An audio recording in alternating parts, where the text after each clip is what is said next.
Imagine a world where the ultimate truth, the kind that could shake the foundations of centuries-old power, was just moments from being revealed, only for the messenger to fall silent forever.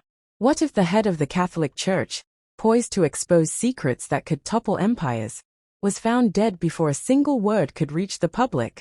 Welcome to the untold story of what happened inside the Vatican on that fateful Easter Monday, a day when history nearly changed course. If you crave stories that pierce the veil of secrecy and challenge what you think you know, make sure to subscribe and hit the bell now, because this is one you won't want to miss. When dawn broke over Rome on April 21, 2025, nobody could have predicted the chaos that would soon envelop Vatican City. Pope Francis, beloved yet embattled at the age of 88, had been preparing for a global address that Vatican insiders say would have named names, shattered illusions, and perhaps rewritten the story of the Church in the modern world. Yet, before the cameras rolled, he was gone. Was it fate, coincidence, or something far more sinister? Within hours, rumors swirled like storm clouds. The official line cited heart failure, but whispers behind marble walls told of a broadcast sabotaged, files erased, and a speech so dangerous it had to be buried at any cost. Why was the Pope suddenly isolated in his final days?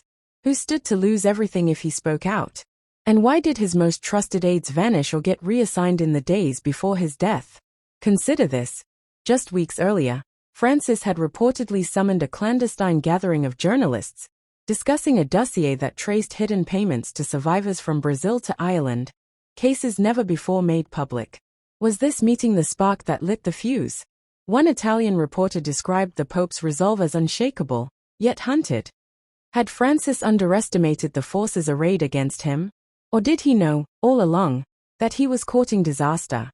Let's rewind to Easter Sunday. The Pope stepped onto the balcony at St. Peter's, his figure frail but his message unmistakably charged. The truth speaks louder than chains, he told a sea of believers, a phrase that now rings with haunting significance. Hours later, official Vatican channels claimed he died peacefully in his sleep.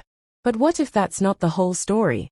Reports soon surfaced of a Vatican server wiped clean, of a live broadcast replaced by reruns, and of a speech file, codenamed The Reckoning, that vanished without a trace. Did someone inside the Vatican intervene to ensure the world would never hear what Francis intended to say?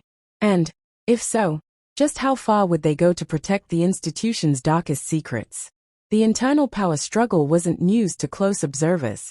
Francis had spent years dismantling financial networks, rooting out abuse, and excommunicating high-ranking clergy.